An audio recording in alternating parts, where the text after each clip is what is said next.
Bilisan nyo trabaho! Huwag kupad-kupad! Ikaw, tulong ka doon! Huwag lang tayo dyan! Sinasahuran kayo para trabaho! Magandang araw po. Ikaw, sino ka? Ano gawa mo dito? Mag-a-apply lang po sana ako ng trabaho. May nakapagsabi po kasi sa akin na kailangan niyo po ng tindera sa tindahan ninyo. Ikaw, taga saan? Bago lang po kami dito ng lola ko. Galing pa po kami ng probinsya. Meron ikaw dala requirements dyan? Meron po akong dala. Heto po ang folder. Hindi talaga ako tanggap ng hindi kilala. Pero ikaw, tanggap na. Isang buwan muna kita obserbahan. Tapos saka ako desisyon. Tanggap na po ako? Oo, tanggap na ikaw. Pero bukas ka na lang balik. Sa tindahan ko sa palengke ikaw tatao. Bukas, bago 6:00, ikaw punta dito. Aagahan ko po bukas. Maraming salamat po sa inyo, Mrs. C. Ayoko lang makupad ha. Gusto ko bilis kilos. Ayoko chismisan sa oras trabaho. Ayoko din late ha. Maliwanag ba? Opo, maliwanag po. Sisipagan ko po sa trabaho. Kung wala na po kayong sasabihin, aalis na po ako. O kayo, balik trabaho. Tapos na commercial. Huwag kayo tamad. Bilisan nyo! Masaya ako umuwi sa amin. Naabutan ko pa si Lola Temeng na nagwawali sa labas ng tinutuluyan naming bahay. Nagmano lang ako sa kanya. At iginiya ko na siyang pumasok sa loob ng bahay dahil meron akong sasabihin. Mukhang natanggap ka sa trabaho na inaplayan mo, apo. Kaya ka masaya. Ganun na nga po, Lola. Medyo masungit nga lang po dahil siguro sa inchik yung babae.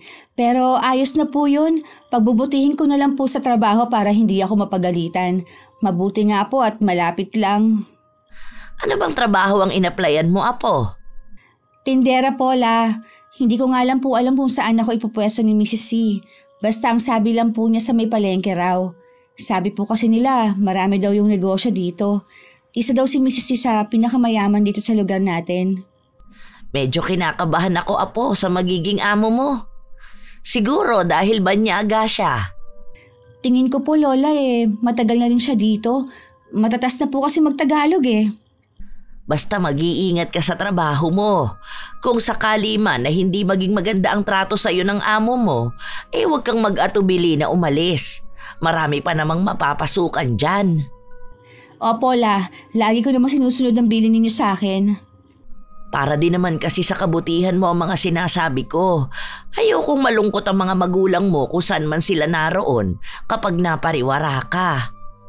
La, buong buhay ko po inalagaan ninyo ako. Mula nang sabay na mamatay sa aksidente ang mga magulang ko.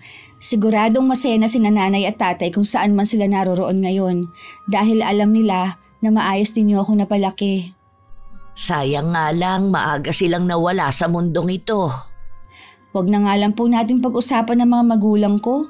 Tuwing na pag-uusapan kasi sila, nalulungkot kayo Hindi talaga maiiwasan, apo.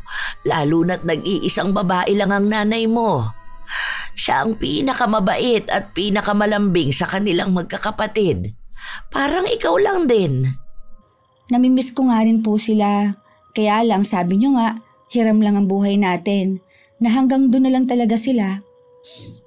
La, sino po nagbigay ng ulam dito sa mesa? Bigay pala yan ng Tio Rodel mo kanina, para hindi na raw tayo magluto. Hindi pa po ba tayo kakain? Pwede na rin naman. O sige na, maghain ka na. Siya nga pala, tinatanong ka ng Tio Rodel mo kung nasaan ka kanina. Nabanggit ko nga na naghahanap ka ng trabaho.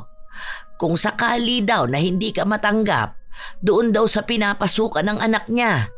Yun nga lang, 2 sakay papunta roon. Okay na po ako dito sa inaplayan ko. Gusto ko po kasi yung malapit lang. Nag-alala rin kasi ako na mag-isa lang kayo dito sa bahay Buti sana kung malapit lang ang bahay ni na Tio Rodel. Ay, wag mo kong intindihin, apo. Ayoko na pinipigilan mo ang sarili mo sa gusto mong gawin. Nagagawa ko naman po ang gusto kong gawin. Kaya lang po, mas gusto ko syempre nakasama kayo sa lahat ng bagay. Saka wala namang problema sa akin kung tatanggap ka na ng manliligaw. Naku, si Lola, wala pa yan sa isip ko, no? Nasa tamang edad ka na rin naman para magkaroon ng nobyo. Kami ng lolo mo, wala pang 20 nun nagsama na. Lola naman, iba naman kayo ni Lolo at saka iba ang panahon noon.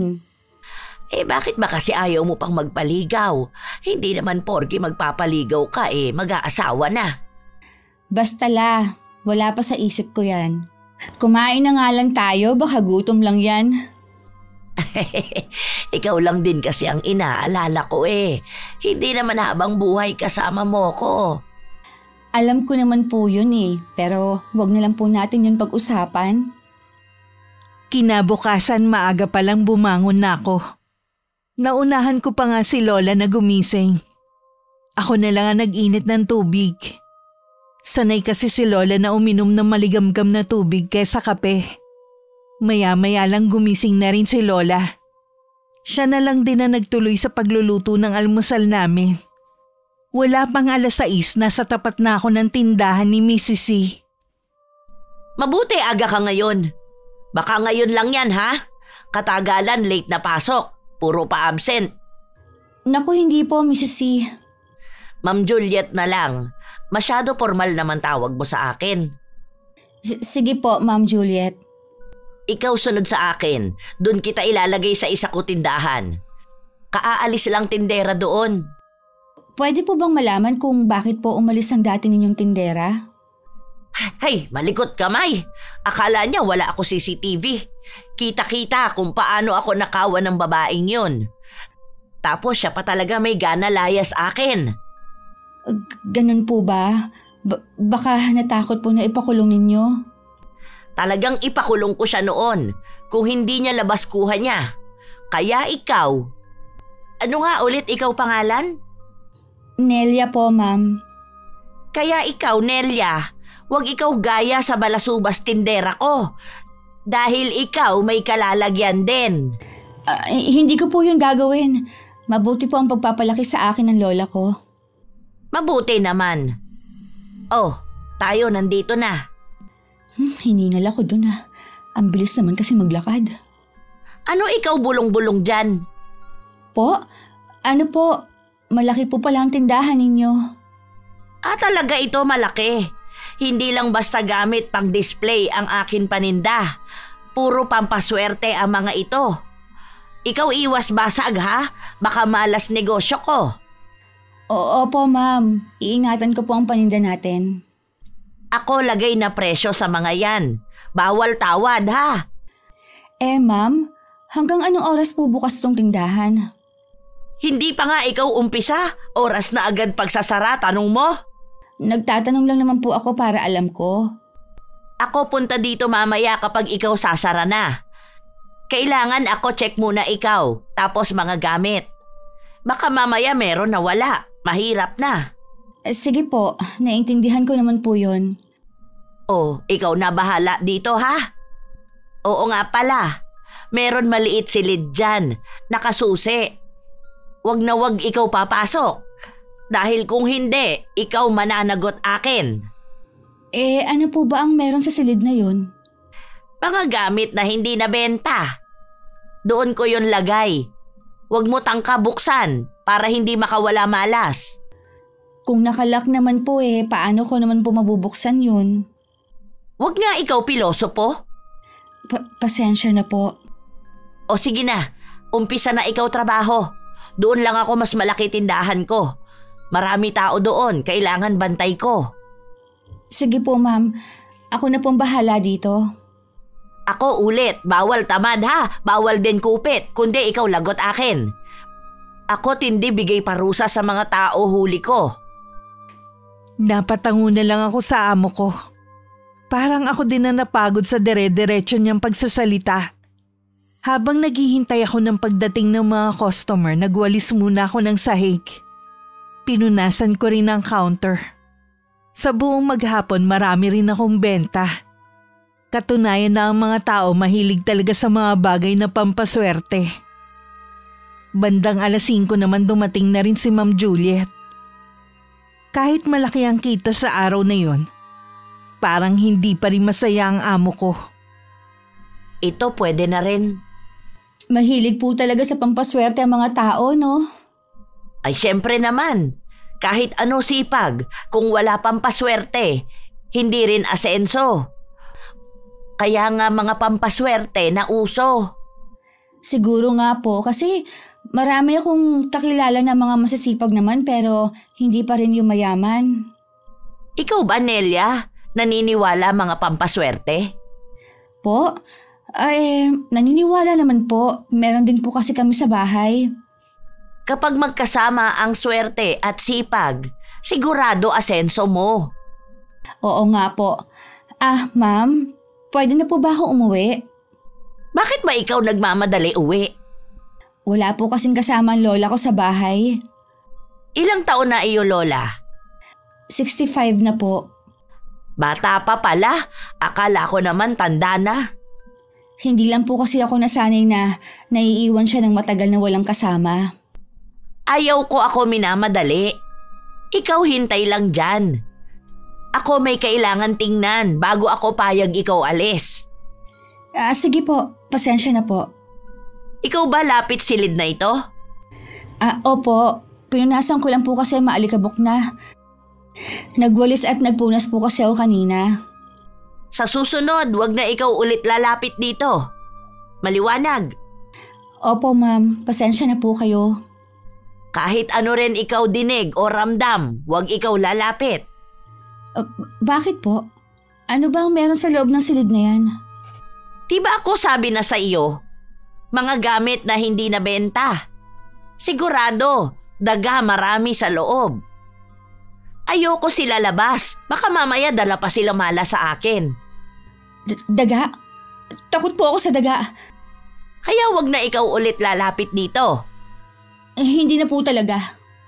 Siya nga pala, kailangan lista mo mga nabebenta mo items dyan sa record book. Ikaw ba gawa kanina? Opo, nakita ko po kasi na merong nakalista dyan kaya ginaya ko na lang din. Buti naman, ikaw pala hindi tanga. Hindi gaya iba na una sa'yo.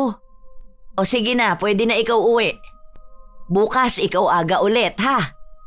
Ikaw kuha sa akin susi. Nang marinig kong pwede nang umuwi, mabilis ko nang kinuha ang bag ko at nagpaalam. Hindi ko na rin napansin ang kakaibang tingin sa akin ni Ma'am Juliet. Pag-uwi sa bahay, nakita ko si Lola na nakatanaw sa may bintana na naghihintay sa akin. 1 linggo na ako sa trabaho ko at naging maayos naman. Maliban na lang sa nakasaradong pinto. Oh, Rodel, napadalaw ka. Gusto ko lang po kayong bisitahin. Pasensya na po kung ngayon lang ako nakadalaw. Pinupuntahan po ba kayo ng mga anak ko? Oo. Lagi nga minsan may dalang ulam sa tanghali eh. Bilin ko po kasi yun sa kanila na tignan-tignan kayo rito. Ayos lang naman ako rito. Mababait din ang mga kapitbahay namin. Nay, totoo ba na kay Mrs. C nagtatrabaho si Nelia? Oo, doon siya nag-apply. Swerte naman na natanggap siya. Mabuti nga malapit lang. Kumusta naman po yung trato sa kanya ng amo niya? Wala naman siyang binabanggit, pero tingin ko ayos lang naman. Bakit mo naman naitanong? Kasi Nay, kilala sa pagiging malupit at abusado ang amo niyang yun. Ilang beses na nga siyang nireklamo eh. Mapera lang kaya laging naabsuelto. Sigurado ka ba na yung amo ni Nelia ang tinutukoy mo? Opo, Nay. Yun lang naman ang negosyanteng inchik dito eh. Pero sabi, nagbago-bago na raw. Hindi ko alam kung totoo kasi puro taga-ibang lugar ang kinukuha niyang mga tao. Nako, patigilin ko na kaya si Nelia sa pagtatrabaho sa amo niyang yon. Kung bago lang po siya, alanganin po kung aalis na siya. Baka hindi siya sahuran ng amo niya. Baka kasi mapahamak ang apo ko. Alamin niyo po kung anong pag-uugali ng amo niya ngayon. Baka nga po nagbago na. Dahil ilang beses siyang nakasuhan. Pag-uwi mamaya ni Nelia, tatanungin ko siya. Sino po ba nagsabi sa kanya na doon mag-apply ng trabaho? Ang sabi niya lang sa akin, narinig lang daw niyang pinag-uusapan sa may tindahan. Kaya sinubukan niyang puntahan. Bakit kasi nagmamadali siya maghanap ng trabaho? Kakarating niyo lang naman dito eh. Masipag talaga ang batang yon. Ayaw nang nababakante. Gusto laging may kinikita. Gusto nga niya magtinda ng merienda. Kaso nga lang malayo naman ang bahay na ito sa kalsada. Hindi ko naman pinayagan maglako. Katulad talaga siya ng nanay niya. Hindi matatawaran ng sipag. Marami nga talaga silang pagkakatulad. Magkamukha rin sila. Yan nga rin po kagad ang pumasok sa isip ko nung una kayong dumating dito. Nakakamiss si Bunso. Nakakalungkot lang na maga siyang kinuha sa atin ng Panginoon. Lagi ko pa rin siyang naaalala hanggang ngayon. Parang kahapon lang ang nangyaring trahedya sa kanila ng asawa niya. Huwag na nga po natin pag-usapan ng nakaraan. Nagpapaalala lang po ito ng malungkot na pangyayari. Basta po, Nay, tanungin niyo po si Nelia tungkol sa kalagayan niya sa trabaho. Oo, anak. Pagdating niya mamaya, aalamin ko kaagad. Bigla tuloy akong nag-alala. Huwag po kayo masyadong mag-alala. Hindi ko naman po hahayaan mapahamak ang pamangkin ko. Kaya po gusto ko malaman ng lagay niya para alam ko kung paano siya tutulungan. Salamat, Rodel. Alam ko naman na hindi mo pababayaan si Nelia.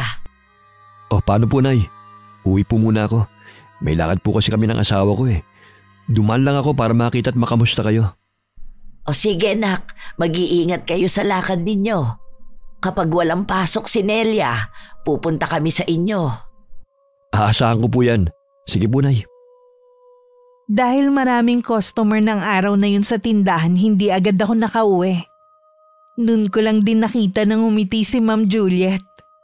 Masaya siya dahil yun ang araw na malaki ang kinita ng tindahan niya. Pagdating sa bahay, napansin ko agad ang pag-aalala ni Lola sa akin na naiintindihan ko naman. Dahil yun ang unang beses na umuwi ako ng gabi. Akala ko talaga may masama nang nangyari sa iyo eh. Bala ko na sanang puntahan ng Tio Rodel mo para mapuntahan ka naman sa pinapasukan mo. Kung kailan naman po kasi pahapon na tsaka po dinagsa ng taong tindahan, kaya po hindi ako kagad nakauwi. Kumusta ka naman sa trabaho mo? Ayos lang naman po. Medyo nakakainip nga lang kasi mag-isa ako sa pwesto ko. May mga katabi naman pong tindahan. Yun lang, bawal iwan ang pwesto ko para makipag-usap sa ibang tindera. Yung amo mo, ayos lang ba ang pakikitungo sa'yo? Ayos naman po la. Medyo strikta at mahigpit lang po talaga si Ma'am Juliet. Bakit niyo po naitanong? Kasi nanggaling dito ang Tio Rodel mo. Wala kasi siyang pasok, kaya dinalaw ako. Marami siyang sinabi tungkol sa amo mo. Ano naman po ang sinabi ni Tio Rodel? Katulad na lang din na malupit at abusado raw ang amo mo. Maraming beses na din daw siyang nareklamo dahil sa pagmamalupit sa mga tauhan niya. Nag-aalala ako na baka mangyari din yun sa'yo. Maayos naman po ang trato sa akin ng amo ko. Medyo mahigpit nga lang po talaga siya. Talaga ba? Wala ka bang inililihim sa akin? Wala po, Lola. Okay lang po talaga ako. Baka naman po noon pa yon. Malay nyo, nagbago na. Sana nga, Apo, nagbago na ang amo mong yon. Dahil kung hindi, talagang patitigilin na kita sa trabaho. Ay, La, may pagkain na po ba? Kanina pa kasi ako nagugutom eh. Pasensya ka na, Apo. Sa sobrang pag-aalala ko sa'yo, nakalimutan ko na. Halika na muna sa kusina nang makakain na tayo. Ayos lang po, La. Nakakapagod ang araw na to kumpara ng mga nakaraan. Parang gusto ko na mahiga sa pagod. Ganun ba?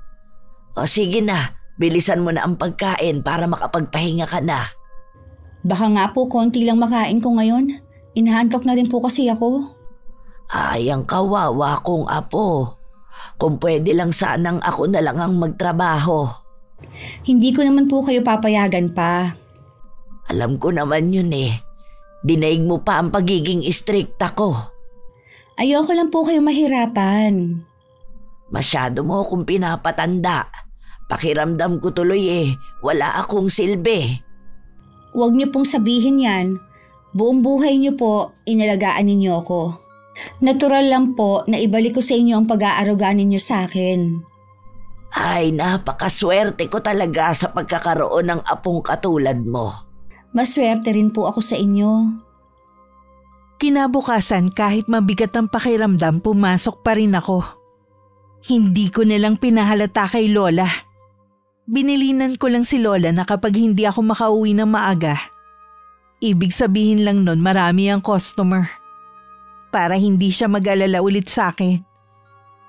Pagdating sa trabaho, katatapos ko lang magwalis, dumating naman ang delivery ng mga paninda. Nanggaling pa pala sa Maynila ang mga yon na mula naman sa China. Ang layo pala ng pinanggagalingan ng mga produkto niyo, ma'am. Syempre naman, ako gusto de kalidad. Mula pa China ang mga yan at dala Maynila. Pagkatapos, dala dito. Ma'am, may pwesto rin po ba kayo sa Maynila? Wala. Dito lahat negosyo ko. Ingatan mo display mga yan ha. Yan mahal. Opo, iingatan ko po ang mga ito. Bakit ba ikaw mabagal kilos ngayon? Pasensya na po. Medyo masama lang kasi ang pakiramdam ko eh. Napagod po yata ako kahapon. Hay nako, hindi pwede sa akin sa mapakiramdam. Kapag trabaho ka dito sa akin, hindi pwede marami dahilan. Opo, hindi naman po ako nagreklamo eh. Ikaw bilis kilos ha? Teka, bakit bukas ito silid? Huh? Hindi ko po alam. Hindi naman po ako nagagawi dyan mula pa kanina. Sino magbubukas ito pinto? Hangin. Ikaw lang tao dito, Nelia. Maniwala po kayo. Hindi po ako nagbukas niyan. Ngayon ko nga lang po nakita na bukas yan. Kabago-bago lang ikaw. Sinungaling na. Hindi marunong sunod sa utos. Ma'am Juliet, maniwala po kayo sa akin. Hindi po talaga ako nagbukas niyan. Ikaw ha? Ikaw galit mo talaga ako ha? Ayaw mo pa amin. Wala po akong magagawa kung...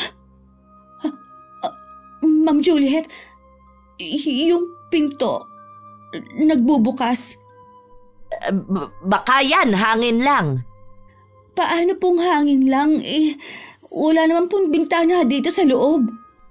Kapag sabi ko hangin lang, yon dahilan. Maliwanag ba? Opo. O sige na. Ituloy mo na yan, ikaw gawa. Ako na bahala sarado pinto ng silid. Sige po, mag-aayos na po ako ng mga paninda. Ikaw iwan muna dito ha. Ako babalik mamaya. Ma'am, baka po pwede na may kasama ako dito. Bakit? Hindi mo kaya trabaho? Kaya naman po, kaya lang po mula nung magtrabaho ako dito, iba na ang pakiramdam ko sa paligid. Ikaw natatakot multo? Wala multo dito. Kung ano man ikaw ramdam, yon guni-guni lang. Pero ma'am... Wala na pero. Ikaw balik na sa iyo gawa. Hindi ikaw magkakaroon ng kasama dito. Ma'am, nakikiusap naman po ako. Ang sabi ko, ikaw balik na sa trabaho mo. Huwag ikaw arte sa akin. Magpoprotesta pa sana ako sa amo ko. Pero mabilis na niya akong tinalikuran. Inayos ko na lang ang mga natitirang paninda na hindi pa nadi-display. Buong maghapon tuloy akong hindi mapakali. Malimit ko rin hagurin ang bato ko dahil sa pagtayo ng balahibo ko. Hindi naman ako matatakutin. Pero iba talaga ang pakiramdam ko sa tindahan na yun. Mabuti na lang din walang gaanong customer. Kaya mas maraming oras na nakaupo lang ako. Maaga rin ako nakauwi ng araw na yun. Mabuti naman, maaga ka ngayon. Hindi ako mag-aalala. Kung gaano karaming kahapon, wala naman ngayon. Nag-ayos na lang po ako ng mga bagong dating na paninda. Bakit parang iba ang boses mo? Masama ba ang pakiramdam mo? Medyo masama ang hapang pakiramdam ko eh. Pero kaya ko naman po kumilos. Uminom na rin po ako ng gamot. Mawawala na rin po ito. Ay tamang-tama. May sabaw ang niluto kong ulam. Sandali na lang naman ito eh. Kakain na tayo. Hindi pa naman po ako nagugutom eh. Kaya wag po kayo magmadali. Maiba ko. Kailan ka nga pala walang pasok? Sa Martes daw, Paula. Bakit niyo po pala naitanong? Yayayain sana kitang pumunta sa bahay ng Tio Rodel mo. Gusto ko rin kasi silang makasama, pati ang mga pinsan mo. Sige po, La. Punta tayo sa kanila kapag wala akong pasok. Gusto ko kasi na ikaw mismo ang makarinig sa sasabihin ng Tio Rodel mo tungkol sa amo mo. Di po pa nasabi na ninyo sa akin yan? Tingin ko kasi marami pa siyang nalalaman. Mabuti nga alamin na natin habang maaga pa. Kung ano man po yun, nakaraan naman na po yun. Masungat lang talaga si Ma'am Juliet pero kaya ko naman yung pagtiisan. Wag lang talaga niya akong sasaktan at ibang usapan na yon. Tama yan, Iha. Huwag mong hayaan na apihin ka ng kahit na sino. Tsaka po, naisip ko na maghanap na rin po ng ibang trabaho. Naiinip po kasi ako sa pwesto ko. Kung yan ang gusto mo, Apo, tutulungan ka naman ng Tio Rodel mo na makahanap ng bagong trabaho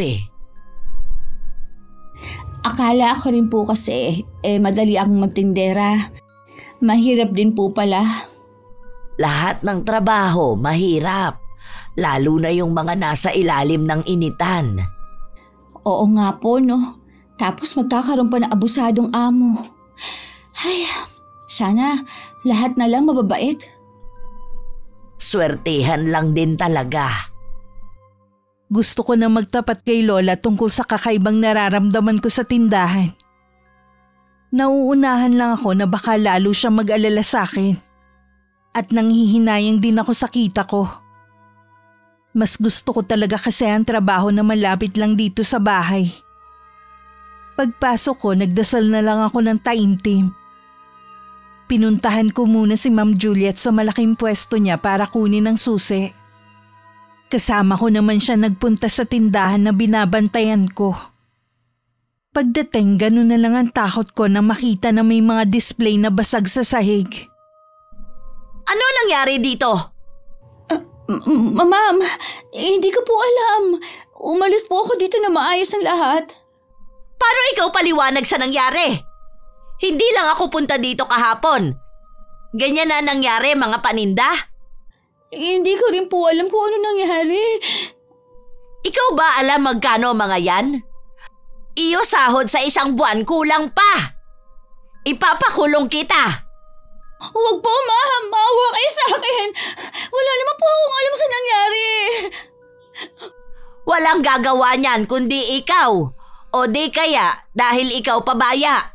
Hindi mo ayos trabaho mo. Kaya dapat lang sa iyo makulong. Huwag po, ma'am. Patawarin niyo na po ako. Ibawas niyo lang po sa sahod ko. Talaga ako babawas sa sahod mo? Ikaw napakapabaya. Inutil! Walang silbi! Ikaw tayo dyan! Ikaw ang luhod! Enrico po! Nasasaktan po ako! Bitiwan niyo po ako! Ako nang gigigil katangahan mo, babae ka! Simple lang ikaw gagawin, hindi mo pagawa maayos! Tama na po, ma'am! Ikaw magtanda na dahil sa susunod. Hindi lang yan gawa ko sa'yo. Opo.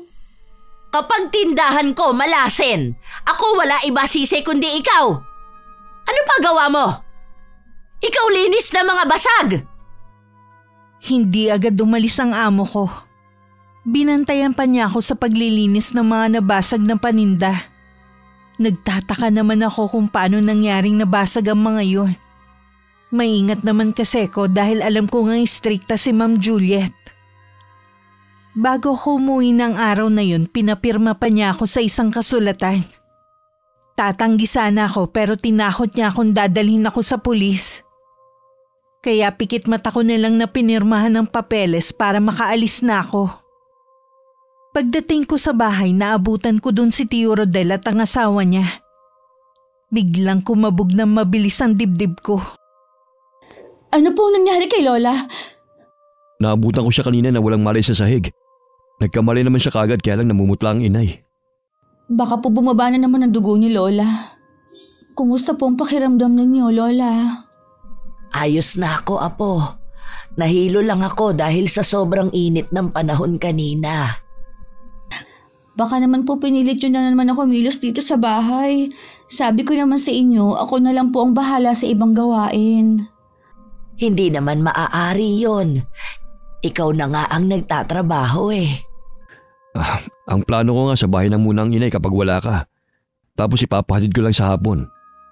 Naku, hindi na kailangan, Rodel. Ayos lang naman ako eh. Huwag mo akong gawing inutil. Kung nandun ako sa inyo, wala na akong magagawa dito sa bahay. Pansamantala lang naman po, Nay. Kesa naman lagi po ako nag-aalala sa inyo. Tiyak na hindi rin mapapakali si Nela sa trabaho niya. Tama po si Tio Rodel. Pumayag na po kayo, Lola. Wala naman akong sakit eh. Nahilo nga lang ako kanina dahil sa init. Lola, huwag naman po sanang matigas ang ulo ninyo. Kapakanan po ninyong iniisip namin. Wala naman talaga akong sakit. Bakit ba ang kukulit ninyo? Nag-aalala po kami sa inyo. Buti sana kung may kasama po kayo dito sa bahay. Pero apo, Kahit 1 buwan lang po, Nay. Pagkatapos po nun pwede na kayong bumalik dito. Nagmamakaawa po ako sa inyo, Lola. hay, sige na nga. Pinagtutulungan ninyo ko eh. Para nahilo lang naman, akala ninyo malubhaan na ang sakit ko. Hindi naman po sa ganun, Nay. Para lang naman po talaga sa kabutihan yung gagawin namin. Niyakap ko pa si Lola Temeng na mahigpit at saka hinagkan sa noo. Si Tia Ason na rin na nagpakain kay Lola. Lumabas naman ako para sumagap ng sariwang hangin. Marami kasing nangyari sa araw na yon. Pakiramdam ko biglang bumigat ang dibdib ko. Bakit nandito ka, Iha? Kayo pala, Chong. Nagpapahangin lang po ako. Tingin ko sa'yo may bumabagabag sa'yo eh. May problema ka ba sa trabaho mo? Wala po, Chong. Kung may problema ka kahit ano pa yan, huwag ka mag-aatubili na magsabi sa akin, ha? Opo. Nabanggit na ba sa'yo ng lola mo yung tungkol sa sinabi ko sa kanya? Kung yun pong tungkol sa amo ko, nasabi nga po niya sa akin. Meron pa ako hindi nasasabi sa kanya. Yung huling tindera na pinalitan mo, hanggang ngayon hindi pa rin nakikita. Sabi ng amo mo, umuwi na raw sa probinsya. Pero marami ang naniniwala na hindi totoo yun. Lalo't ilang beses nagpabalik-balik yung boyfriend ng tindera. Wala po kasing nababanggit si Ma'am Juliet tungkol sa dating tindera eh. Basta alam ko po tinakasan siya dahil malikot ang kamay. Iba pa yun. Alam ko may mga sumunod pa. Pero inaabot nga lang ng ilang araw o linggo. Marami na palang tindera na umalis. Hindi naman po kasi masyadong nagkakwento si Ma'am Juliet. Hindi talaga magbabanggit yun. Siya nga pala. Sinabi mo ba na taga rito ka? Opo, sinabi ko po sa kanya nung nag-a-apply ako. Bakit niyo po naitanong? Kasi sa pagkakaalam ko, hindi na siya kumukuha ng mga taga rito. Puro na lang taga ibang lugar na inirekomenda ng mga kakilala niya. Bakit po kaya? Para siguro hindi siya magawang kalabanin ng mga tauhan niya sa pagmamalupit niya. Yung mga nagreklamo kasi dati, puro mga taga rito. Kawawa naman po sila kung pinagmamalupitan sila ni Ma'am Juliet. Wala man lang ba na tumulong sa kanila? Wala nang pakialam ang mga taga rito sa kanila. Palibhasa rin kasi mapera yung amo mo. Kaya lagi naaabsuelto. Ibig niyo pong sabihin malakas siya sa otoridad? Ganun na nga. Ginagamit niya ang pera at impluensya niya. Kung ganun po, madali lang sa kanya magpakulong ng tauhan kapag ginusto niya. Oo, Iha. Ganun ka-impluensya ang amo mo. Kaya kung ako sa'yo, hanggang maaga pa umalis ka na riyan. Labis din kami nag-aalala ng Tia Ason mo sa'yo eh. Opo, plano ko naman po talaga. Tsumitsyempo lang ako na magpaalam. Paano? Uuwi na muna kami. Ipapasundo ko lang si nanay bukas ng umaga. Sige po, Chong. Ingat po kayo ni Tia Ason sa pag-uwi. Kayo rin ang inay dito, ha? Lalo ka na sa trabaho mo. Kinabukasan maaga akong umalis. Hindi ko na rin nahintay ang pagdating ng mga pinsan ko na susundo kay Lola. Kailangan ko kasing agahan ng pagpasok. Umaga pa lang mainit na agad ang ulo sa akin ni Ma'am Juliet. Hindi na tuloy mawala-wala ang takot ko sa kanya. Ni hindi ko na nga magawang tumingin sa kanya dahil laging matalim ang pagkakatitig niya sa akin. Talaga malas! Ako akala ikaw swerte sa akin. Ikaw dalalang malas. Ma'am, bakit naman po? May nagawa na naman po ba ako? Ikaw nagtatanong pa. Ikaw basag mga paninda ko. Yun senyales ng malas dito tindahan ko. Paulit-ulit ko pong sasabihin na hindi po ako may gawa nun. Maayos ko pong iniwan ang tindahan bago ako umalis. Wala na magagawa, ikaw paliwanag. Bumalik na ikaw trabaho. Opo. Hayan, may parating customer. Ikaw asikaso ha. Ikaw ayos pagmumuka. Magandang umaga po. Ano pong hanap nila? Hindi ako bibili. Gusto ko sana makausap si Mrs. C. Si Ma'am ba? Sino daw siya? Bakit ako hanap? Mrs. C, hindi niyo na po ba ako nakikilala? Nomer, ano naman ba gawa mo dito tindahan ko? Gusto ko lang po makibalita kay Daisy. Hanggang ngayon po, wala pa siya sa kanila. Ilang beses ba ako ulit? Wala na Daisy dito. Hindi ko alam saan siya. Basta siya paalam uuwi sa kanila. Baka po may masamang nangyari sa kanya. Imposible naman na matiis niyang hindi magpakita sa pamilya niya. Ako sabi hindi alam. Ikaw alis na dito. Baka negosyo ko malasin pa pabalik-balik mo dito. Nelia, bantay mo maigi ito pwesto mo. Ako doon muna malaki tindahan ko. Opo, Ma'am. Bigo na naman ako sa pagpunta ko rito. Pasensya na kayo kay Ma'am ha. Ganun talaga yon, parang laging galit. Ayos lang. Huwag mo sanang mamasamain ang tanong ko. Sino yung Daisy? Girlfriend ko. Naging tendera siya ni Mrs. C ng ilang buwan bago siya nawala na parang bula. Dito mismo sa tindahan na ito siya nagtrabaho. Bakit nga pala siya umalis? Pinagmamalupitan siya ni Mrs. C. Lagi siya nagsusumbong sa akin ng mga ginagawa sa kanya ng incheck na yun.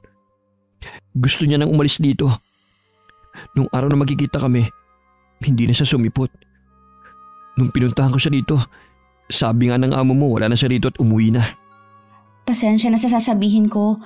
Kung gano'n na pala katagal na wala siya, hindi kaya may masamang nangyari na sa kanya? Yun din ang naiisip ko. Pero hindi ko yun matatanggap hanggat walang magpapatunay. Sana makita mo na si Daisy. Bago ka pa lang ba dito? Oo, mag-iisang buwan pa lang. Kung ako sa'yo, umalis ka na. Malupit yang si Mrs. C. Sabi ni Daisy, masahol pa daw sa hayop ang babaeng yan. Hindi ako basta makakaalis kahit gustuhin ko pa. Siguro may nangyari kaya nahawakan ka niya sa leeg. Ganyan din ang ginawa niya kay Daisy, kaya hindi siya kagad makaalis. Teka lang, huwag ka muna umalis. Marami pa akong gustong malaman. Babalik pa naman ako. Sa ngayon bumalik ka sa trabaho mo. Malakas ang radar ng babaeng inchik na yan. Baka mapahama ka ba pag nagtagal ako? Tinanaw ko na lang ang pag-alis ni Nomer. Ilang sandali pa may mga tao nang dumating para tumingin sa mga display sa tindahan. Umaga pa lang marami na ang mga bumili. Alauna naman nang maisipan kong kumain ng baon kong tanghalian. Natigilan lang ako nang marinig ko ang ingit ng pintuan sa likod ko. Sandali rin ako nanigas. Pero dala ng kuryosidad, dahan-dahan akong lumingon. Nakita kong malaki na ang pagkakaawang ng pinto. Ay, isasara ko lang naman. Baka mamaya dumating si Ma'am Juliet. Ako na naman ang malintikan sa kanya.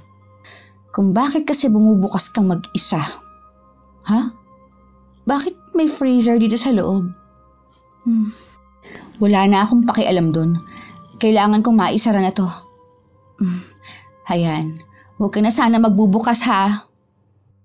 Maaga namang dumating nung hapon si Ma'am Juliet. Kahit malaki ang kinita ng tindahan ng araw na yun, hindi pa rin maipinta ang mukha niya. Bigla pa akong kinabahan nang sulyapan niya ang pinto sa likod ko. Umalis na ba agad Nomer kanina? Opo, pagkaalis ninyo umalis na rin siya kaagad. Kapag siya balik tapos ako wala dito, ikaw taboy mo lang. Kapag ayaw, sabihin mo ikaw tawag pulis. Opo, Ma'am. Tsaka po, tingin ko po hindi na rin yun babalik. Sana nga. Siya sakit na sa ulo eh. Nasaan na po kaya si Daisy? Hindi ko alam. Baka yun nakipagtanan lang boyfriend. Hindi alam Nomer, matagal na siya niloloko. Paano niyo po nasabi? Nakikita ko eh. Siya stay in sa akin. Doon siya likod malaki tindahan ko nakatira. Lahat ng tao ko lalaki, nilalandi niya. Alam po kaya ni Nomer ang ginagawa ng girlfriend niya? Ako hindi alam at ako wala pakialam. Hindi ko po maiwasan na maawa din kay Nomer. Mukhang mahal na mahal niya ang girlfriend niya eh. Hanggang ngayon po kasi hinahanap pa rin niya. Tawag doon ay tanga. Nagmahal lang naman po siya. Eh ikaw ba may nobyo na? Ho? Wala pa po. Priority ko po kasi ang magtrabaho at aalagaan ng lola ko. Mukha mahal na mahal mo iyo lola. Opo, siya na po kasi nagpalaki sa akin mula nang sabay na mamatay ang mga magulang ko. Kung ganon, pagbutihin ikaw trabaho akin para makabayad ka utang. Pasalamat ka, hindi buo sweldo ako kuha sa'yo. Kaya nga po, nagpapasalamat po ako sa inyo. Kung ayaw mo ikaw ipakulong ko, wala ka pagsasabihan sa nangyayari dito tindahan. Huwag mo kalilimutan na meron ikaw pinirmahan akin. Opo, pwede na po ako umuwi. Sige na, ikaw alis na. Bago ako tuluyang umalis ng tindahan, sinulyapan ko muna si Ma'am Juliet. Nakatuon ang pansin niya sa nakasaradong pinto. Pagdating sa bahay, naroon na si Lola. Nagmano ako sa kanya at humalik sa pisngi. Maghapon lang akong nawala. Namiss ko na agad ang bahay natin. Kayo talaga, Lola. Baka ang namiss nyo yung paggawa dito sa bahay. Hindi naman kasi ako sanay na walang ginagawa eh. Masyado lang OA sa pag-aalala ang Tio Rodel mo. Hindi po yun OA. Mahal ka po kasi namin kaya ganun kami mag-alala sa inyo. Mahal ko rin naman kayo eh. Yun naman po pala di sumunod po kayo sa amin. Ano pa ba ang magagawa ko? Di sumunod. La, meron po sana akong itatanong sa inyo. Naniniwala po ba kayo sa multo? Oo naman. Lahat ng kababalaghan na nangyayari sa mundo natin, pinaniniwalaan ko. Bakit mo naman naitanong yan, Iha? Hindi po kasi ako sigurado pero tingin ko po may multo sa tindahan na binabantayan ko. Paano mo naman nasabi? Mula po nung nagtrabaho ako sa tindahan, pakiramdam ko po lagi may mga matang nakatingin sa akin. Lagi rin pong tumatayo ang mga balahibo ko sa katawan At yung pong maliit na silid na bawal kong lapitan, may ilang beses po na bumubukas mag-isa. Kung hindi naman siya nananakit, siguro gusto lang niyang iparamdam sa'yo na meron ka pang kasama sa tindahan na yon. Alam ba yun ng amo mo? Sabi niya, baka daw po hangin lang. Tingin ko po hindi rin siya naniniwala sa multo. Naisip ko po baka yun ang dahilan kung bakit walang tumatagal na tindera doon. Kung natatakot ka, pwede ka nang umalis sa trabaho mo. Ay hindi po kaya ko naman po. Hindi naman po ako masyadong takot. Alam ko naman na matapang kang bata Saka kapag nagparamdam lang na katulad ng sinasabi mo, madalas meron lang silang gustong iparating na mensahe. Hindi rin sila basta-basta nagpaparamdam sa kung sino. Baka naramdaman niya na mabuti kang tao. Kaya sa'yo niya gustong iparating ang mensahe niya. Siguro po masasanay rin ako na hindi lang ako nag-iisa sa tindahan na yon. Lagi mo dalhin ang crucifix na mula sa iyong ina. Gagabayan ka ng kwintas na yon sa lahat ng uri ng kapahamakan. Opo, Lola. Mula po bukas dadalhin ko na yon kahit saan ako magpunta. Tandaan mo, walang ibang mas makapangyarihan kundi ang Panginoon. Kaya lagi mong itaas sa Kanya ang lahat ng bumabagabag sa'yo. Alam ko po, Lola. Lagi naman akong tumatawag sa Kanya. Mabuti naman kung ganon. Kumusta pa lang maghapon mo sa trabaho? Ayos lang naman po. Tingin ko ba sa'yo nangangayayat ka? Baka naman pinababayaan mo na ang sarili mo tuwing nasa trabaho ka, ha? Hindi po, Lola. Siguro po naninibago lang ako sa trabaho ko. Nabanggit nga ng tiya Ason mo, kung sakaling aalis ka na sa pagiging tindera, may alam siyang trabaho na pwede mong pasukan. Magsasabi po ako kapag aalis na ako kay Ma'am Juliet. Meron lang po akong kailangang gawin. Kinabukasan habang abala ko sa pag-iimbentaryo, dumating na naman si Nomer. Nagpalingalinga muna ako sa paligid. Baka kasi bigla na lang sumulpot si Ma'am Juliet. Siguradong ako na naman ang mananagot sa kanya. Uy, baka makita ka ni Ma'am Juliet. Nagbiling siya sa akin na paalisin kita kapag dumating ka dito. Kung wala siyang tinatago, bakit hindi niya ako harapin? Alam ko may alam siya kung nasan si Daisy. Pasensya ka na. Hindi ko masasagot ang mga tanong mo eh. Hindi ko rin kasi alam. Hindi pwede na basta lang maglaong parang bula ang girlfriend ko. Tulungan mo naman akong alamin kung nasan si Daisy. Gustuhin ko man, hindi ko naman alam kung paano. Desperado na kasi ako kung paano mahanap si Daisy. Naiintindihan kita, kaya lang, kilala mo naman siguro si Ma'am Juliet. Wala kang makukuha sa kanyang impormasyon. Gusto ko lang malaman kung anong tunay na nangyari sa girlfriend ko. Ma'am Juliet! Ikaw nandito na naman? Di ba ako sabi sa'yo wag na ikaw balik dito? Talaga matigas din iyo ulo. Hindi po ako titigil hanggat hindi ko nalalaman kung nasan si Daisy. Ako sabi na wala dito girlfriend mo. Baka siya sama iba. Kapag ikaw hindi pa alis, ako tatawag pulis para ikaw dampot. Mabuti pa na, Omer. Umalis ka na. Sige na. Sinabi naman na sa'yo na wala dito si Daisy. Kahit ano pa ang sabihin nyo, hindi ako naniniwala sa babaeng inchik na yan. Alam ko may alam siya sa pagkawala ni Daisy. Babalik ulit ako dito. Ayaw talaga tigil, ha? Sa susunod, pulis na dampot sa kanya. Ikaw naman, Nelia. Ako sabi na sa'yo, hindi ka marunong kinig. Ikaw lapit nga rito. Halika! Halika! Wag po! Tama na po! Masakit na po ang anit ko! Yan kulang pa! Ikaw matigas ulo! Ikaw bagay! Parang awa na ninyo, Ma'am. Dahil sa malaking babae si Ma'am Juliet, para akong papel na madali lang niyang nakaladkad habang nakasabunot sa buhok ko. Makailang beses din niya ako inuntog sa pader. Noong parang mawawalan na ako ng malay tsaka lang niya ako binitiwan. Akala ko tapos na ang ginagawa sa aking pagpapahirap. Pero ikinulong pa niya ako sa ipinagbabawal niyang silid. Doon ko nakita ang ilang damit na nagkalat sa sahig at ang freezer. Dahil sa nararamdamang pagkahilo, hindi ako sigurado kung namamalikmata lang ba ako. Pero parang gumagalaw ang freezer. Ipinikit ko na lang ang mga mata ko dahil umiikot ang paningin ko.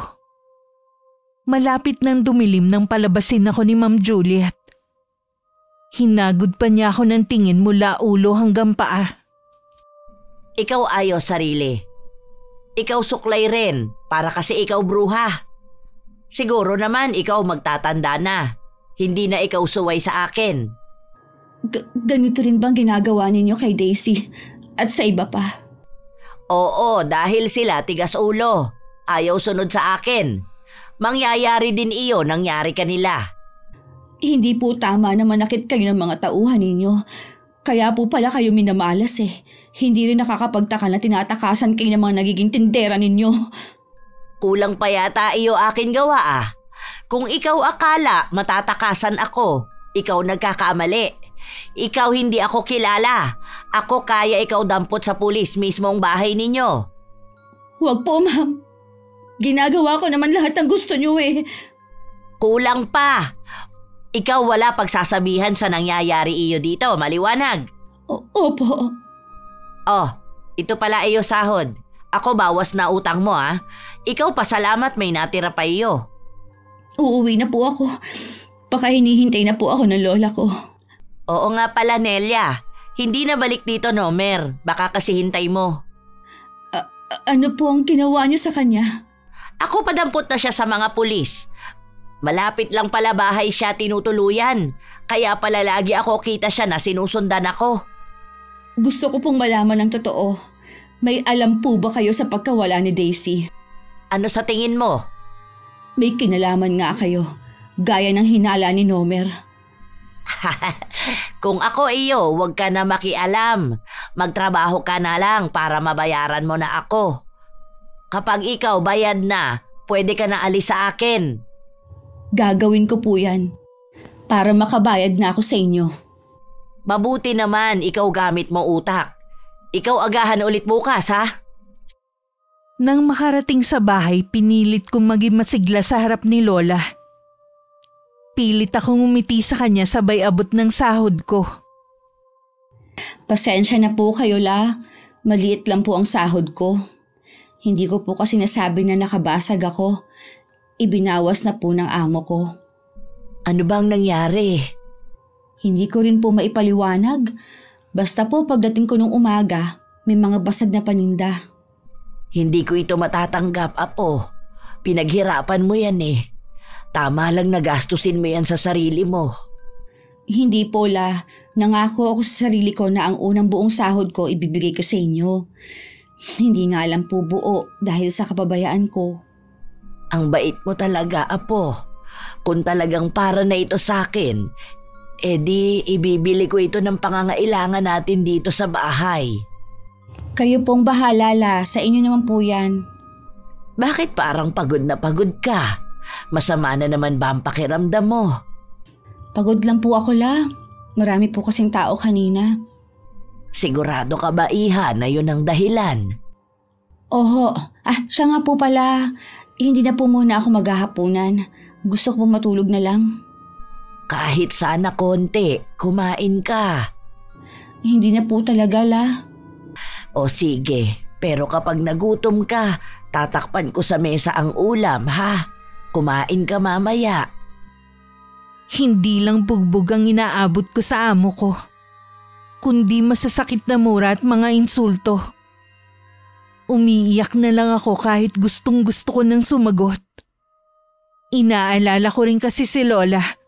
Oras na ipakulong ako ni Ma'am Juliet. Ayoko nang dahil sa akin ay mag-alala siya. Ako pa naman akala mas matalino ikaw sa mga nauna iyo, tindera.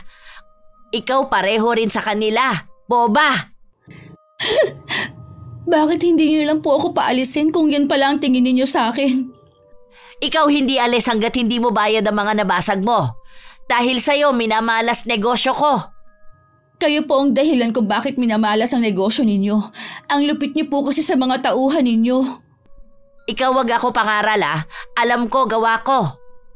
Hayaan niyo na po akong umalis. Pangako, babayaran ko kayo. Kung kinakailangan, mangungutang ako. Hindi ba ikaw makaintindi? Magtatrabaho ka dito hanggat ako gusto. Hindi niyo po ako pwedeng pilitin na magtrabaho sa inyo. Pwede ko rin kayong kasuhan. Sa tingin mo, ang pobre katulad mo papakinggan pulis? Ilan na ba kayo sumbong? Ako ba nakulong? Di ba hindi? Oo nga, Pula. Ang batas ay para lang sa mayaman. Mahirap nga lang kami. Ngayon ikaw alam na kung ano mahalaga. Wala na iba kundi pera-pera lang. Napahagulgol na lang ako ng iyak nung mag-isa na ako. Mabuti na lang wala pang customer. Isa rin sa nagpapainit ng ulo ng amo ko ang kawalan ng mga bumibili. Wala na siyang bukang bibig kundi ako ang nagdala ng kamalasan. Dahil nakatungo, hindi ko napansin ang pagdating ng isang lalaki. Tuloy-tuloy siyang pumasok at lumapit sa akin. Nomer! Anong ginagawa mo dito? Baka makita ka ni Ma'am Juliet. May dumating siyang delivery sa kabilang tindahan niya. Hindi pa yung pupunta rito. Ano na naman ang kailangan mo? Nakausap ko ang mga tao niya sa ibang tindahan. Nakakaranas din pala sila ng kalupitan kay Mrs. C. Talaga? Kawawa naman sila. Bakit hindi pa sila umalis? Ang iba sa kanila may malaking utang kay Mrs. C. Ang ilan natatakot magsumbong. Hindi ko sila masisisi kahit ako natatakot din eh. Kung gagaya ka sa kanila na takot, hindi ka makakaalis kay Mrs. C. Nagbabayad pa kasi ako ng utang. Tatapusin ko na lang yun. Tingin ko makakagawa ka naman ng paraan eh.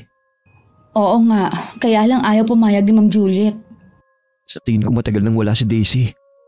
At may kinalaman ng amo nyo. Hindi ko lang talaga matanggap. Pero ilang beses na siyang nagpapakita sa panaginip ko. Iisa ang kahulugan. Nagpapaalam na siya. Kaya nakikiusap ako sa'yo. Umalis ka na bago pa mahuli ang lahat. Bigla tuloy akong kinilabutan sa sinabi mo. Sige, bukas hindi na ako babalik. Bahala na siya kung gusto niya akong ipakulong. Hindi ko na rin kasi kayang ginagawa niyang pananakit at mag-iinsulto. Salamat naman at natauhan ka na rin. Kung tama nga ang hinala ko tungkol kay Daisy, at least nailigtas kita. Huwag ka magpapakita sa amo ko. Malaki ang galit niya sa'yo. Ikaw ang isa sa sinisisi niya kung bakit daw minamalas ang negosyo niya. Kaya ang mabuti pa, umalis ka na. Sige, aalis na ako. Hindi na rin ako babalik dito. Wala na rin namang dahilan para bumalik pa. Ito na rin naman ang huling araw mo rito. Kung saan ka man makakarating, mag-iingat ka. Mag-iingat ka rin. Demonyo ang amo mo. Baka kapag nagtagal ka pa, mas malala pa ang gawin niya sa'yo. Walang tutulong sa'yo dito kung sakali. Takot din kasi sila sa amo mo. Napansin ko nga yun sa mga kalapit na tindahan. Nang makaalis si Nomer, inayos ko na rin ang bag ko. Sumulya pa ako sa dingding kung saan naroon ang orasan. Matagal pa ang hihintayin kong oras bago ko umuwi. Bakit bang mula kanina walang pumapasok dito sa tindahan? Kung kailan namang huling araw ko na, tsaka walang customer.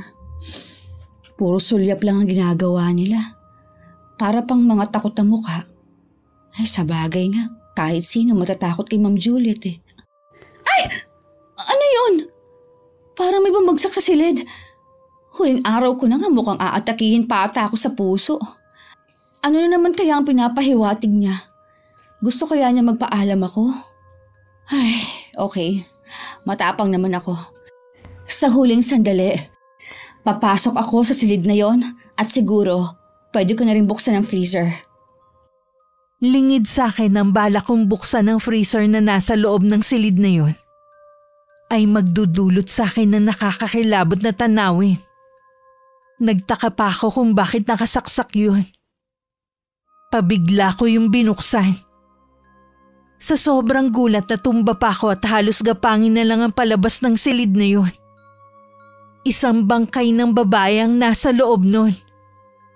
Hindi ko na maalala kung paano ako nakauwi ng bahay namin. Basta nanginginig ako at hindi makapagsalita. Hindi rin mawala-wala sa isip ko ang nakita ko. Anong nangyayari sa'yo, Apo? Bakit nanginginig ka sa takot? Lola! Lola! Parating na ang Tio Rodel mo. Balak kasi niyang dumito muna sa atin at wala raw siyang pasok. Sabihin mo, Apo, anong nangyayari sa'yo? Huwag mo naman akong takutin. Lola! May nakita ako! Nandito na ang Tio Rodel mo. Chong! Anong nangyayari dito? Bakit umuwi ka, Nelia? Mula nang dumating siya, wala na siyang ginawa kundi ang umiyak. Nanginginig din siya sa takot. Hindi niya matuloy-tuloy ang gusto niyang sabihin. Nelia, huminahon ka lang. Huminga ka muna ng malalim. Ayan, tama yan. Tsaka mo sabihin ang dahan-dahan ang gusto mo. Kasi po, Chong, may nakita akong bangkay ng babae sa loob ng freezer sa tindahan na binabantayan ko. Ano? Sigurado ko ba sa nakita mo? Opo, bawal talaga akong pumasok doon. Pero kanina, pumasok ako dahil huling araw ko na sa trabaho. Huling araw mo na pala sa trabaho mo? Bakit hindi mo yata yan nabanggit? Biglaan lang po. Kanina lang po ako nagdesisyon. Hindi ko na rin kinakayang ginagawa sa akin ng amo ko. Anong ginagawa sa'yo ng amo mo? Sinasaktan niya po ako at iniinsulto. Diba sabi ko sa'yo, umalis ka na sa trabaho mong yan. Bakit pinatagal mo pa? Sorry po, Lola. Natakot po kasi ako na ipakulong niya. May utang po kasi ako sa kanya at sa pilitan niya akong pinapirma sa isang papel. Huwag ka mag-alala. Ako ang bahala sa'yo. Hindi ako papayag sa gagawin niya. Dayuhan lang siya sa lugar natin. Wala siyang karapatan na manakit ng mga taga rito. May palagay po ako na si Daisy ang babae sa freezer. Siya din po yung siguro nagpaparamdam. Sinasabi niya na naroon lang siya. Kahit hindi ko nakikita, kinikilabutan pa rin ako. Paano yung nagawa ni Mrs. C sa isang babae? Wala na nga sa tamang pag-iisip ang taong yon. Ganun na nga po, Nay. Sana naman huwag na siya makagawa ng paraan para maabsuelto siya. Ano pong gagawin natin? Hindi po pwede na naroon lang ang bangkay. Alis muna ako. Hihingi ako ng tulong para mapuntahan ng tindahan. Kailangan yung maunahan si Ma'am Juliet. Mamaya babalik na yung sa tindahan. Oo, Iha. Hindi ko hahayaan na makawala sa krimen na ginawa niya. Sumusobra na ang kahayupan niya. Mag-iingat po kayo, Chong. Lola. Hindi rin ako makakapayag na palampasin ang ginawa niyang pananakit sa'yo. Pagbabayarin ko rin siya. Ano po ang binabalak niyo? Ni ayaw kitang padapuan sa lamok at maging mga magulang mo. Tapos ibang tao lang ang mananakit sa'yo. Ipararanas ko sa kanya ang puot ng aking paghihigante. Ang nakitang bangkay sa tindahan na binabantayan ko ay kay Daisy, na ilang buwan na ring nawawala. Kahit hindi ko personal nakakilala ang babae, nakaramdam pa rin ako ng panlulumo sa sinapit niya. Hustisya rin ang gusto kong makamit niya at maging ibang biktima ni Ma'am Juliet. Nang araw na yun, hindi ko inaasahan na darating si Nomer. Ikinalulungkot ko nangyari kay Daisy. Kaya pala ibang pakiramdam ko sa tindahan na yun. Alam ko na masaya na rin siya dahil natagpuan na ang katawan niya. Sana lang makamtan niyang hustisyang nararapat sa kanya balang araw. Wala na sigurong kawala si Ma'am Juliet dahil sa ginawa niya. Nakawala ang hayop na yun. Kulang daw sa ebidensya. Ano? Nakawala pa siya? Ganun ba talaga siya kalakas?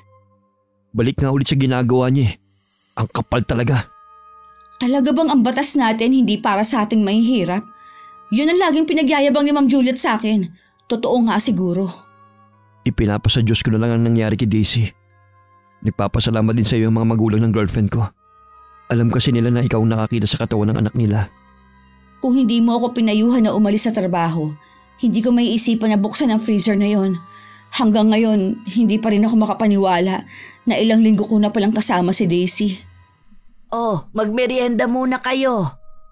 Salamat po sa inyo, Lola. Nakakalungkot ang nangyari sa kasintahan mo. Pero mas nakakalungkot na hindi mabigyan ng hustisya ang pagkamatay niya. Kahit nga pong pamilya niya, hindi na rin po umaasa. Huwag kang mag-alala. Hindi man sa batas natin magbabayad ang babaeng yon. Titiyakin ko na sa ibang paraan siya magbabayad.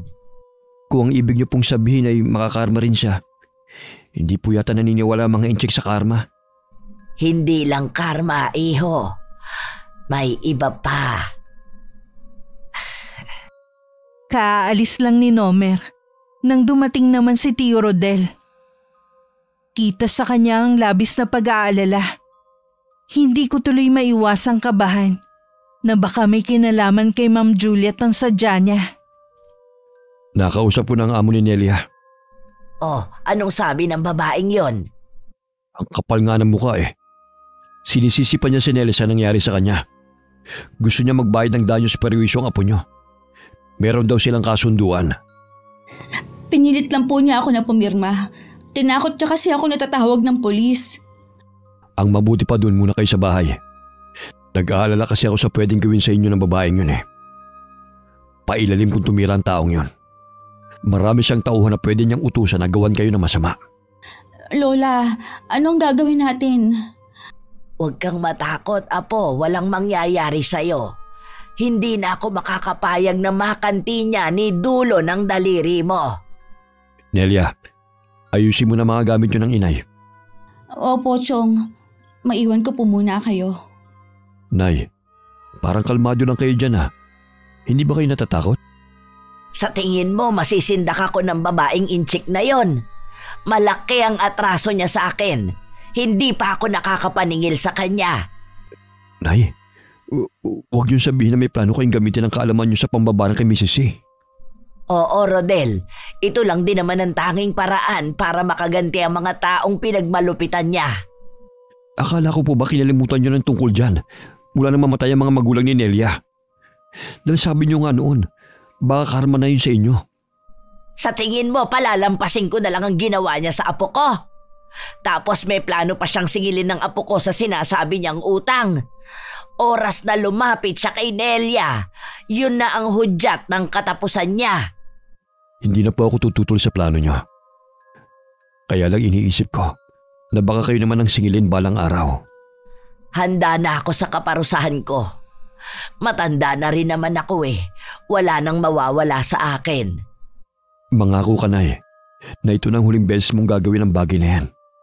Pangako, Rodel, huli na ito. Masama man ang balak ko, mabuti naman ang intensyon ko. Alam ko naman po yun. Pero hindi ko pa rin maiiwasan na mag-alala sa inyo. At baka malaman din ni Nelia ang lihim nyo. Naayos ko na pong iba naming gamit. Siguro po babalikan ko na lang yung iba pang gamit. Akin na mga yan. Alalayan mo na lang ang lola mo. Sige po, Chong. Tara na po, La. Ay, sana makabalik din tayo agad sa bahay na ito. May ilang araw na rin kaming nasa bahay ni Tio Rodel. Maayos naman ang lagay namin ni Lola sa kanila. Pero hindi ko pa rin maiwasang makaramdam ng takot. Kahit anong yaya sa akin ng mga pinsan ko na lumabas, hindi talaga ako sumasama. Nang umuwi ng araw na yun si Tio Rodel, ganun na lang ang pagkagimbal namin. Dahil halos hindi na siya makalakad sa matinding bugbog na inabot sa isang grupo ng mga kalalakihan. Kasalanan ko po nangyari sa inyo. Pati kayo dinamay ni Ma'am Juliet. Huwag mong sisihin ang sarili mo.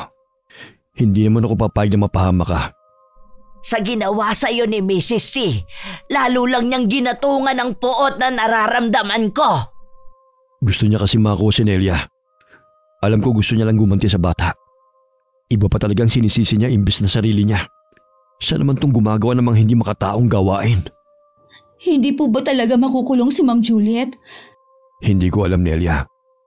Kahit ako nawawala na ng pag-asa. Pero huwag ka mag-alala. Puro kamag-anak natin ang nasa paligid natin. Hindi ka namin pababayaan. Maraming salamat po, Tio Rodel. Dahil po sa akin napahamak kayo pero handa niyo pa rin akong protektahan. Siyempre naman. Nangako ko noon sa nanay mo. Kapag nangailangan ka ng tulong, nandito lang ako. Salamat sa iyo, Rodel. Ako naman ang poprotekta sa inyo. Kahit matanda na ako, hindi pa rin kumukupas ang kakayanan ko. Maiwan ko muna kayo rito. May kailangan lang akong gawin.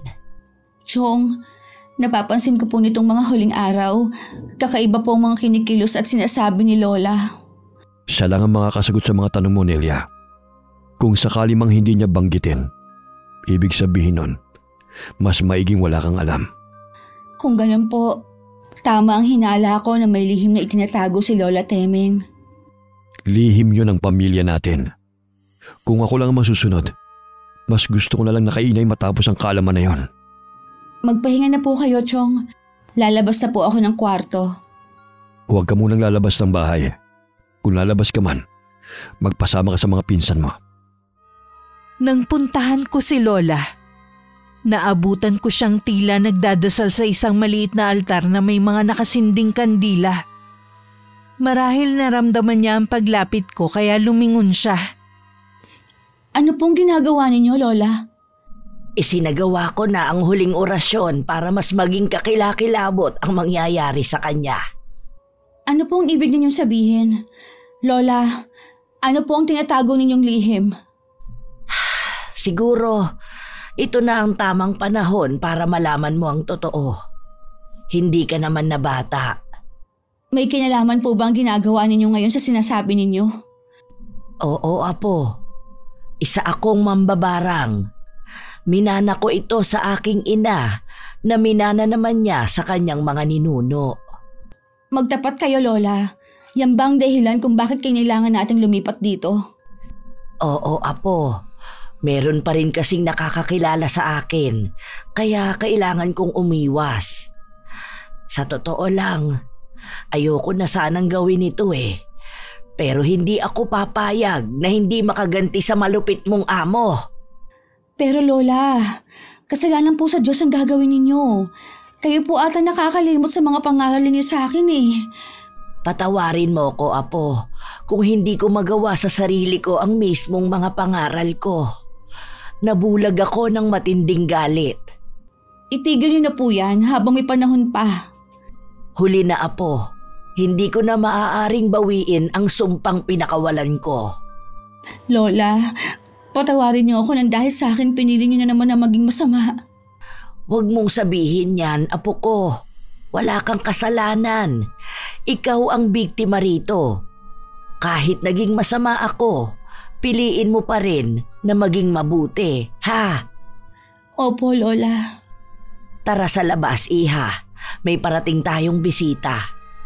Ito na ang tamang oras.